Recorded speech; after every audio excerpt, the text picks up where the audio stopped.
क्या एसडीएम ज्योति मौर्य जैसे अधिकारियों की वजह से करप्शन को बढ़ावा मिलता है और सरकार की सही योजनाओं का लाभ देश की गरीब जनता को ठीक प्रकार से नहीं मिल पाता है?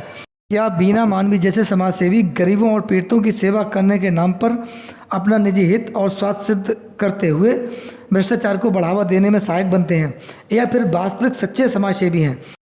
क्या होमगार्ड कमांडेंट मनीष दुबे के गलत कृत्य की वजह से देश की महिलाओं एवं पुरुषों में अधिकारियों के प्रति विश्वास में कमी आई है और यौन उत्पीड़न, महिलाओं पर अत्याचार जैसे अपराधों को बल मिला है?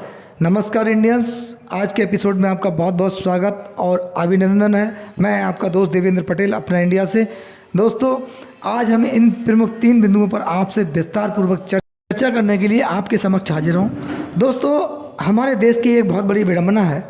विडंबना मैं इसलिए कह रहा हूँ क्योंकि अगर कोई पीड़ित है, उसको न्याय मिलने में बहुत बड़ा समय लग जाए, उसको न्याय तुरंत ना मिल पाए, बहुत लंबे समय मिल जाए, तो वो न्याय अर्थहीन रह जाता है। यानी कि उसके जीवन में उस न्याय का कोई अर्थ नहीं रह जाता, कोई महत्व नहीं रह जाता। मैं दोस्तों आपसे बात कर रहा था एसडीएम ज्योति मौर्य की। जो पहला बिंदु है एसडीएम ज्योति मौर्य। एसडीएम ज्योति मौर्य पर उनके पति आलोक मौर्य ने बहुत गंभीर आरोप लगाए थे। इसके आरोप के एविडेंस भी उन्होंने मीडिया के समक्ष रखे थे, जो एविडेंस एसडीएम ज्योति मौर्य के अगेंस्ट जांच कराने के लिए पर्याप्त थे, क्योंकि आरोप भी एसडीएम ज्योति मौर्य पर गंभीर प्रवृत्ति के थे।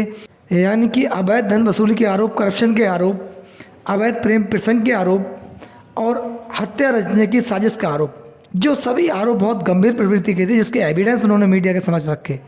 दोस्तों, अगर किसी अधिकारी पर, जो कि प्रशासनिक अधिकारी हो, उस पर इस प्रवृत्ति के आरोप लगें, गंभीर प्रवृत्ति के आरोप लगें, अगर वो आरोप कोई व्यक्ति मौखिक भी लगाता है, तब उस पर जांच होना स्वाभाविक है। लेकिन ये मौखिक न लगाकर आलोक मौर्य ने लिखित आरोप लगाए थे, जिसके तमाम एविडेंस उन्होंने मीडिया के समक्ष रखे थे। लेकिन एसडीएम ज्योति मौर्य के मामले में शासन और प्रशासन के द्वारा किसी प्रकार की कोई जांच नहीं कराई गई और ना ही किसी प्रकार कोई एक्शन लिया गया। जबकि एसडीएम ज्योति मौर्य के इस व्यवहार की वजह से उन पर जो आरोप उनके पति ने गंभीर प्रवृत्ति के लगाए थे, वो गंभीर आरोप थे। इसकी वजह से समाज की महिलाओं पर, देश की महिलाओं पर, पुरुषों पर बहुत बड़ा इफेक्ट पड़ा था। यानी कि काफ़ी महिलाओं की शिक्षा बीच में रोक दी गई। वो पीड़ित हुई, मीडिया के सामने भी आई। केवल उनका कोई कृत्य नहीं था, उनकी कोई भूल नहीं थी, गलती नहीं थी, लेकिन उन निर्दोष महिलाओं को भी सजा भुगतनी पड़ी। यानी कि कहीं ना कहीं वो महिलाएं पीड़ित हुई केवल एसडीएम ज्योति मौर्य के गलत कृत्यों की वजह से, जो आरोप उनके पति आलोक मौर्य ने लगाए थे। दोस्तों, हमारा देश महान है। इसी महान देश की धरती पर विभिन्न महान महिलाओं ने जन्म लिया है, जिन्होंने अपने देश और समाज के लिए बहुत कुछ किया और अपने देश का नाम रोशन किया। सभी एसडीएम ज्योति मौर्य जैसी नहीं हो गई, ना एसडीएम ज्योति मौर्य जैसे सभी लोग हैं, ना समस्त अधिकारी ऐसे हैं। बहुत से अधिकारी ऐसे हैं, कर्मचारी ऐसे हैं, जो अपने देश की आन बान शान के लिए जीते हैं और मरते हैं। लेकिन एसडीएम ज्योति मौर्य का जो प्रकरण था, इससे कहीं ना कहीं देश भी आहत हुआ और लोग भी आहत हुए, समाज भी आहत हुआ। लेकिन विडंबना जो शब्द मैंने इस्तेमाल किया था, वो ये रहा कि इस मामले में सरकार और प्रशासन की कहीं ना कहीं आंख खुली क्यों नहीं। ये बात आम आदमी कहने से बचता है, जो दोस्तों मैंने आपके समक्ष रखी। और ये आपके समक्ष रखना बहुत ज़रूरी भी थी, क्योंकि आप सभी देश के जागरूक नागरिक हैं, वह नागरिक हैं जो कहीं ना कहीं देश और समाज से हित रखते हैं। समाज और देश और प्रजातंत्र व्यवस्था में आस्था रखते हैं हम लोग। ऐसे में कहीं ना कहीं देखा जाए तो हम लोग भी पीड़ित हैं और आहत हैं, क्योंकि ये मामला व्यवस्था का है, ये मामला देश का है, ये मामला देश की जनता का है। ऐसी स्थिति में देश की जनता और समाज के सामने सरकार और प्रशासन के द्वारा साफ संकेत नहीं देना, ऐसे अधिकारियों पर कार्रवाई न करना, ये सोचनीय विषय है। इसी मामले में जुड़ी हुई मैं बात कर रहा हूँ बीना मानवी की, जो महिला विकास मंच की अध्यक्ष हैं, जिन्होंने एसडीएम ज्योति मौर्य के मामले में बहुत बढ़ चढ़कर हिस्सा लिया। यानी कि उनके बयान काफ़ी सोशल मीडिया में वायरल रहे। उन्होंने एसडीएम ज्योति मौर्य के मामले में काफ़ी बातें बोली और पूरे मामले में एसडीएम ज्योति मौर्य को क्लीन चिट देती हुई नजर आई। जैसे कि उनके बयान थे, हमें ये ऐसा प्रतीत हो रहा था उनके बयानों से कि बीना मानवी ने कोई जांच की हो, बहुत बड़ी जांच अधिकारी हो, उनके पास बहुत बड़ा सिस्टम हो जांच करने का, और उन्होंने जांच करने उपरांत एसडीएम ज्योति मौर्य को बिल्कुल पाक साफ और निष्पक्ष माना हो और उनकी नज़र में क्या उन्होंने जांच कर ली तो ये एक संविधान बन गया कि एसएम ज्योति मौर्य पाक साफ निष्पक्ष हैं, उन पर किसी प्रकार का कोई आरोप नहीं है। उन्होंने पूरे अपने नौकरी के जीवन काल में जो है 1 रुपये की रिश्वत ना ली है और उन्होंने कोई भ्रष्टाचार नहीं किया हो, कोई अनैतिक कदम ना उठाया हो। इस प्रकार के बीना मानवी के बयान रहे दोस्तों। लेकिन यहाँ पर बीना मानवी ये भूल गई अपने निजी स्वार्थ और हित के चक्कर में। लोगों का ऐसा कहना है कि बीना मानवी अच्छी तरह से भूल गई, उन्होंने देश और समाज के बारे में एक बार भी नहीं सोचा।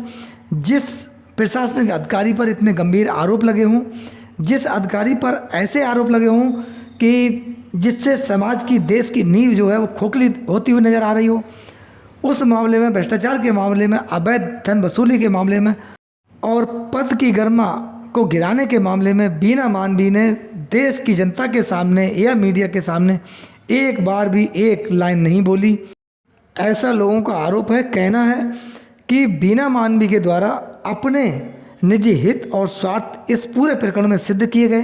केवल उन्हें देश की जनता, देश से कोई मतलब नहीं, उन्हें गरीबों से कोई मतलब नहीं, कोई उनका लेना देना नहीं, ऐसा आरोप लोगों ने लगाया, लोगों का कहना हुआ। लेकिन बीना मानवी का जो इतिहास है वो आरोप और प्रत्यारोप से भरा हुआ है।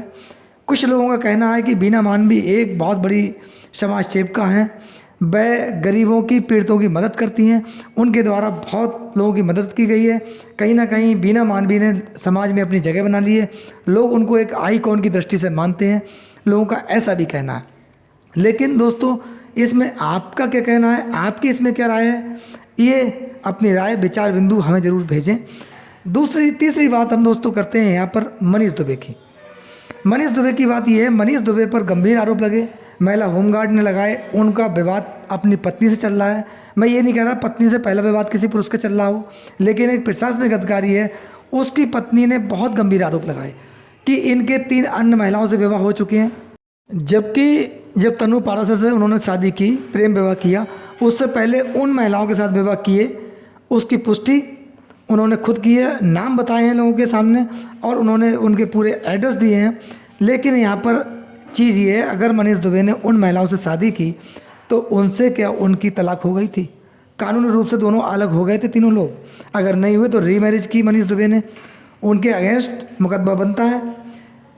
तीसरी बात ये कि महिला होमगार्ड ने मनीष दुबे पर सनसनीखेज आरोप लगाए थे, जिसकी जांच हुई, जांच में सत्यता पाई गई कि उनका यौन शोषण हुआ, यौन उत्पीड़न हुआ। इस पर मनीष दुबे के खिलाफ कार्रवाई नहीं हुई।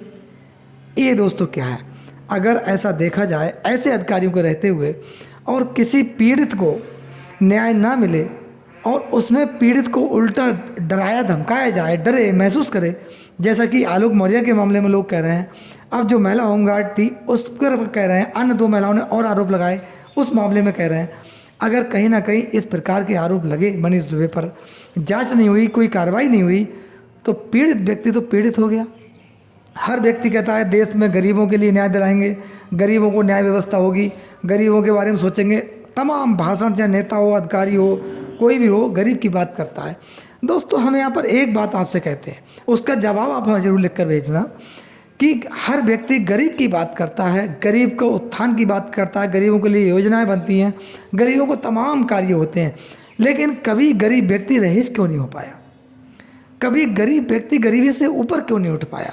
इसका हम जवाब चाहते हैं, हमें आज तक नहीं मिला।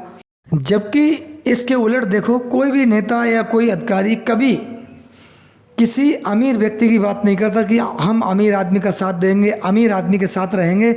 लेकिन देखा जाए तो कोई व्यक्ति थोड़े दिन नेता बन जाए, उसके पास इतनी संपत्ति आ जाती है, वो कहाँ से अमीर हो जाता है, भी कौन सी मशीन है ये पता नहीं।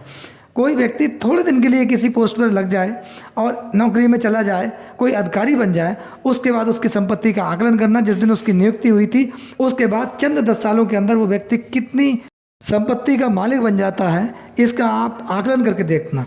लेकिन गरीब आदमी को सदियों से ऊपर उठाया जा रहा है, लेकिन गरीब आदमी कभी आगे नहीं बढ़ सका, गरीबी दूर नहीं हुई, हमारे देश में गरीबी बरकरार बनी हुई है।